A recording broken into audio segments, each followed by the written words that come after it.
지금 중국 웨이보에서 난리가 났습니다.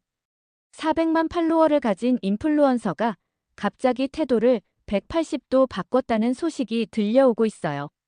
한국은 태무 없이 못 산다며 조롱하던 그녀가 8일간의 한국 방문 후 모든 영상을 삭제하고 사과문을 올렸다고 합니다. 도대체 한국에서 무슨 일이 있었길래 그녀의 계정은 차단되고 협찬사들은 등을 돌렸는데도 왜 그녀는 한국에 무릎 꿇었다고 고백한 걸까요? 400만 중국인들이 충격에 빠진 그 이야기, 오늘 낱낱이 공개합니다. 1초 만에 누를 수 있는 구독, 좋아요 버튼을 눌러주시면 영상 제작에 정말 큰 힘이 됩니다. 여러분, 안녕하세요. 중국 왕윈닝입니다. 제가 지금 이 이야기를 하는 이유가 있어요. 한 달 전, 저는 400만 팔로워 앞에서 한국을 비웃었죠. 태무와 알리 없이는 살 수 없는 가난한 나라라고요. 그런데 직접 가보니 정말 충격적인 일들이 벌어졌습니다. 8일 동안 제 인생관이 완전히 뒤집어졌어요. 오늘은 감히 한국을 얕봤던 제 자신의 부끄러운 여정을 솔직히 털어놓으려 합니다. 왜 저 같은 중국 인플루언서가 한국 앞에서 고개를 숙이게 됐는지 그 이야기 들어보시겠어요? 오늘부터 한국에 가서 진실을 보여드릴게요. 그들이 얼마나 태무와 알리에 의존하는지 제 눈으로 직접 확인하고 올 겁니다. 저는 이런 선동적인 멘트로 라이브 방송을 시작했습니다. 웨이보, 도우인, 샤오홍슈에서 400만 팔로워를 거느린 중국의 인플루언서죠. 중국 브랜드들의 협찬을 받아 한국의 경제적 몰락을 보여주는 시리즈를 기획했습니다. 제 진짜 목표는 명확했어요.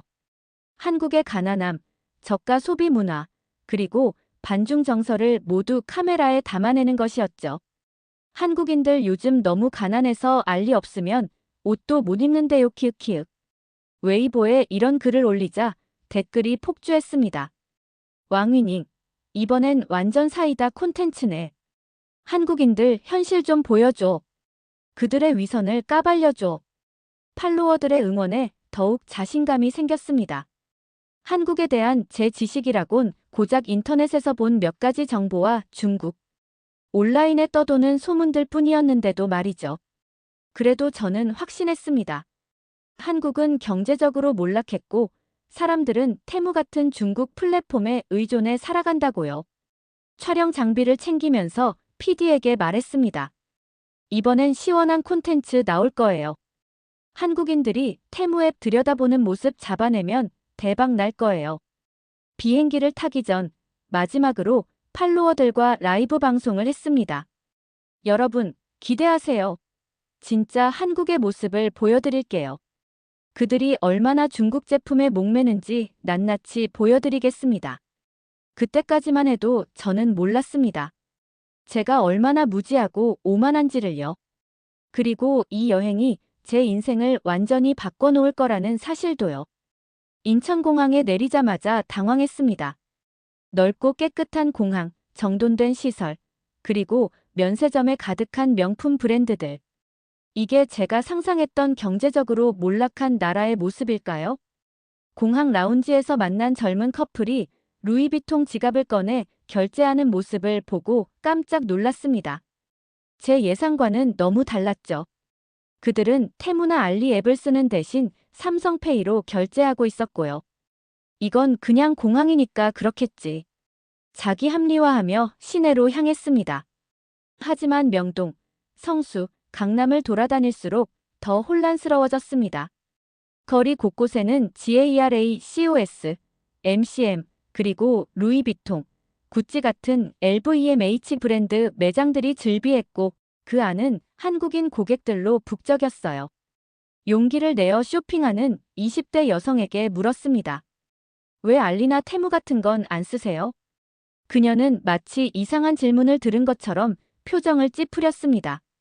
알리요? 배송도 느리고 품질도 별로라 안 써요. 요즘은 국내 플랫폼이 더 빠르고 품질 보증도 확실하거든요. 동대문 시장에서는 더 큰 충격을 받았습니다. 중국제 의류를 찾기 어려웠고 오히려 한국산 제품들이 줄을 이뤘습니다. 한 상인은 이렇게 말했죠. 여기서 만든 옷들은 오히려 중국으로 많이 수출됩니다. 품질이 좋아서 인기가 많아요. 호텔로 돌아와 촬영본을 확인하는데 속이 타들어갔습니다. 테무와 알리에 의존하는 한국인들을 담으려 했는데 카메라에는 명품 가방을 든 자신감 넘치는 한국인들만 가득했으니까요. 이건 제가 계획했던 콘텐츠와 전혀 달랐습니다. 밤에 PD에게 전화했습니다. 어떡하지? 지금까지 본 건 전부 우리가 예상한 것과 정반대예요. 이대로면 우리 콘텐츠 망하는 거 아닌가요? PD는 한숨을 쉬며 대답했습니다. 그냥 계속 찍어봐요. 아직 첫날이니까요. 분명 우리가 원하는 모습도 있을 거예요. 하지만 제 마음속에는 이미 의심의 씨앗이 자라기 시작했습니다. 이곳은 제가 상상했던 한국이 아니었으니까요. 다음 날 서울 대학가에서 20대 청년들을 인터뷰하기로 했습니다. 테무와 알리 사용 실태를 알아보려는 계획이었죠. 카메라를 들고 홍대 앞에서 몇몇 대학생들에게 다가갔습니다. 안녕하세요. 중국에서 온 왕위닝입니다. 테무나 알리 같은 플랫폼 요즘 많이 쓰시나요? 처음 만난 남학생은 어리둥절한 표정이었습니다. 테무요? 아, 그 중국 앱이요? 써본 적 없어요. 우리끼리는 쿠팡이나 네이버 많이 써요. 다른 학생에게도 물었습니다. 테무에서 이런 옷 많이 사죠? 그런데 그 학생은 정색하며 대답했습니다. 테무요? 싼 건 알지만 환경도 사람도 망치는 플랫폼이잖아요. 품질도 의심스럽고 노동자 착취한다는 기사도 많이 봤고요. 순간 얼굴이 화끈거렸습니다. 그래도 계속 인터뷰를 이어갔어요. 준비해온 테무에서 구매한 저가 셔츠를 꺼내 보여주며 이런 옷 어떻게 생각하세요? 라고 물었습니다. 그러자 몇몇 학생들이 웃음을 참지 못했습니다. 그거 입고 다니면 바로 티가 나요. 한국에선 그런 거 잘 안 입어요. 봉제선 보세요. 다 삐뚤삐뚤하잖아요. 그날 저녁 제 웨이보 계정에는 악플이 쇄도했습니다. 제가 올린 현장 영상을 보고 중국 팔로워들조차 비판하기 시작한 겁니다. 왕위닝, 망신당하고 있네. 이거 우리나라 망신 아냐? 이런 저질 영상 만들지 마. 호텔방에 돌아와 거울을 보니 제 얼굴에는 당혹감과 수치심이 가득했습니다. 촬영 3일째였지만 제가 계획했던 한국은 테무 없이 못 산다는 내러티브는 완전히 무너져 내리고 있었습니다. 침대에 누워 생각했습니다. 이대로 계속해도 되는 걸까? 내가 지금 뭘 하고 있는 거지? 촬영 4일째 고속터미널 백화점을 방문했습니다. 월요일 오전인데도 백화점은 사람들로 북적였고 특히 놀라웠던 건 명품 매장 앞에 줄 서 있는 사람들이 대부분 3060대 한국인이라는 점이었습니다. 한 명품 매장 직원에게 물었습니다. 중국인 관광객들이 많이 오나요? 그녀는 고개를 저었습니다. 코로나 이후로는 한국 고객이 더 많아요. 특히 40대 이상 고객층이 탄탄해요. 강남의 한 카페에서는 노트북을 펴고 일하는 직장인들을 관찰했습니다. 모두 애플 맥북이나 삼성, LG 노트북을 사용하고 있었죠. 그들의 옷차림은 심플하지만 브랜드 제품들이었고 테무나 알리앱은 찾아볼 수 없었습니다. 성수동의 편집숍에서는 또 다른 문화 충격을 받았습니다. 작은 브랜드들의 제품이 10만 원, 20만 원씩 하는데도 매장은 손님들로 가득했어요. 중국에서라면 그 돈으로 테무에서 10벌은 살 수 있을 텐데 말이죠. 그날 오후 한국의 소비 문화에 대해 자세히 알아보기 위해 경제 전문가를 만났습니다. 그는 제게 놀라운 수치들을 보여줬습니다. 한국의 1인당 소득은 중국의 3배 이상입니다. 소비 문화도 완전히 다르고요. 한국 소비자들은 가격보다 품질, 브랜드 가치를 중요시합니다. 그의 말에 따르면 한국인들이 중국 저가 플랫폼을 사용하지 않는 건 단순히 반중 감정 때문이 아니라 소비 패턴과 생활 수준의 차이 때문이었습니다. 저는 숙소로 돌아오는 택시 안에서 깊은 생각에 빠졌습니다. 한국은 우리가 비웃기엔 너무 부유하고 정돈돼 있었다. 내가 너무 무지했던 거야. 그날 밤 태무 협찬사에게 연락이 왔습니다. 콘텐츠는 잘 진행되고 있나요? 한국인들이 태무 앱 쓰는 모습 많이 담았나요? 무슨 말을 해야 할지 몰랐습니다. 진실을 말하면 협찬이 끊길 테고 거짓말하면 그건 더 이상 제가 아닐 것 같았습니다. 5일째 아침 PD와 심각한 대화를 나눴습니다. 더 이상 원래 계획대로 찍을 수 없어요. 한국은 우리가 생각했던 그런 나라가 아니에요. PD도 한숨을 쉬었습니다. 그럼 이제 뭘 찍어요? 협찬사는 계속 결과물 요구하는데 저는 잠시 생각하다 대답했습니다. 진실을 찍어요. 내가 직접 보고 느낀 한국의 진짜 모습을요. PD는 걱정스러운 표정으로 물었습니다. 그럼 협찬은요? 팔로워들의 반응은요? 저는 결심한 듯 대답했습니다. 팔로워들 보고 거짓말하는 게 행복한가요? 저는 더 이상 그러고 싶지 않아요. 진실을 보여주는 게 제 역할이에요. 그날 오후 홍대 거리에서 한국인들의 패션과 라이프 스타일을 담기 시작했습니다. 거짓된 프레임 없이 있는 그대로의 모습을요. 세련된 옷차림, 최신 전자기기, 활기찬 카페와 음식점들. 한국은 제가 팔로워들에게 말했던 몰락한 나라가 아니었습니다. 저녁에는 호텔방에서 라이브 방송을 시작했습니다. 평소와 달리 조용한 목소리로 말했습니다. 여러분, 진심으로 말씀드려요. 제가 지금까지 한국에 대해 얼마나 몰랐는지 저 자신이 부끄럽네요. 눈물이 흘렀습니다. 시청자들은 혼란스러워했습니다.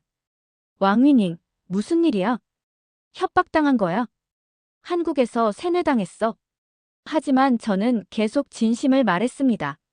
제가 보고 있는 한국은 여러분이 생각하는 그런 나라가 아닙니다. 이건 진실이에요. 라이브 방송을 끝내고 한참을 울었습니다. 제 정체성과 지금까지 해온 일에 대한 깊은 회의가 밀려왔습니다. 잘못된 정보로 팔로워들을 속인 것이 너무 부끄러웠어요. 그날 밤 앞으로 어떻게 할지 고민하며 잠들었습니다. 6일째 삼성전자 디지털 플라자를 방문했습니다. 반도체, 디스플레이, 스마트폰 등 첨단 기술을 직접 체험하면서 또 한 번 충격을 받았습니다. 전시된 기술들은 제가 알던 것보다 훨씬 앞서 있었어요. 안내원에게 물었습니다. 중국 기술이 한국을 앞지른다는 말도 있는데요. 안내원은 미소를 지으며 대답했습니다. 분야마다 다르겠지만 반도체나 디스플레이 같은 핵심 기술은 아직 한국이 세계 최고 수준이에요. 중국도 빠르게 성장하고 있지만요. 그날 오후에는 한국의 IT 스타트업 대표를 만났습니다. 그는 흥미로운 관점을 전해줬습니다. 중국은 스케일로 승부하고 한국은 디테일로 승부합니다. 우리는 작지만 정밀하고 철저한 품질 관리를 중요시해요. 서울 곳곳을 돌아다니며 도시의 질서와 시민의식도 눈여겨봤습니다. 지하철은 깨끗했고 사람들은 질서를 잘 지켰습니다. 그리고 가장 인상적인 경험은 지갑을 분실했을 때였습니다. 카페에서 지갑을 두고 나온 것을 1시간 후에 알았는데 카페로 돌아갔을 때 직원이 경찰서에 맡겼다고 알려줬습니다. 경찰서에 가니 지갑이 그대로 있었고 현금 10만 원도 고스란히 들어있었습니다. 경찰관에게 감사를 표하자 그는 담담하게 대답했습니다. 당연한 일인데요. 한국에선 분실물은 거의 다 주인에게 돌아갑니다. 그날 저녁 촬영을 마치고 한강변을 걸으며 생각했습니다. 한국이 기술 후진국이라고요? 내가 멍청했네요. 이곳은 제가 알던 나라가 전혀 아니었습니다. 기술력, 도시 인프라, 시민의식. 모든 면에서 제 선입견은 완전히 무너졌습니다. 그리고 그 자리에 경이로움과 존경심이 자리 잡기 시작했습니다. 7일째, 한강변에서 혼자 라이브 방송을 시작했습니다. 이번엔 협찬도 PD도 없이 오직 제 진심만을 담아서요. 여러분, 저는 이제 알게 됐습니다. 제가 한국에 대해 얼마나 무지했는지를요. 이곳은 태무나 알리 없이도 충분히 잘 살아가는 나라입니다. 오히려 우리가 배워야 할 점이 많아요. 시청자들은 분노했습니다. 배신자. 한국에 세뇌당했네. 돈 받고 태도 바꾼 거 아냐? 하지만 저는 계속 진실을 말했습니다. 한강을 배경으로 7일간 보고 느낀 모든 것을 솔직하게 털어놓았습니다. 그때 한 한국인이 다가와 말을 걸었습니다. 중국에서 오셨어요? 방송 중이신가요? 카메라를 보여주며 설명했습니다. 그리고 물었습니다. 한국인들은 중국에 대해 어떻게 생각하세요? 그는 잠시 생각하더니 대답했습니다. 중국요? 별 감정 없어요. 큰 나라고 오랜 역사가 있죠. 다만 다시는 우리가 끌려다니긴 싫어요. 우리도 이제 우리 길을 가고 있으니까요. 그 한마디에 충격을 받았습니다. 한국인들은 중국을 혐오하는 게 아니었습니다. 그저 자신들의 정체성과 자존심을 지키며 살아가고 있을 뿐이었죠. 라이브 방송을 마친 후 음성 브이로그를 추가로 녹음했습니다. 한국은 몰락한 나라가 아닙니다. 오히려 조용한 거인이었습니다. 제가 그동안 얼마나 무지했는지 이제야 깨닫습니다. 여러분도 직접 보고 판단하셨으면 좋겠습니다. 호텔로 돌아와 창밖의 서울 야경을 바라보며 생각했습니다. 내가 정말 무엇을 위해 콘텐츠를 만들어 왔던 걸까? 클릭수, 좋아요? 그게 진실보다 중요했던 걸까? 마지막 날 결심했습니다. 그동안의 한국 관련 콘텐츠를 모두 삭제하기로요. 그리고 웨이보에 긴 사과문을 올렸습니다. 그동안 저는 여러분께 한국에 대한 거짓된 정보를 전해드렸습니다. 직접 방문해보니 한국은 제가 말했던 그런 나라가 아니었습니다. 팔로워 여러분께 진심으로 사과드립니다.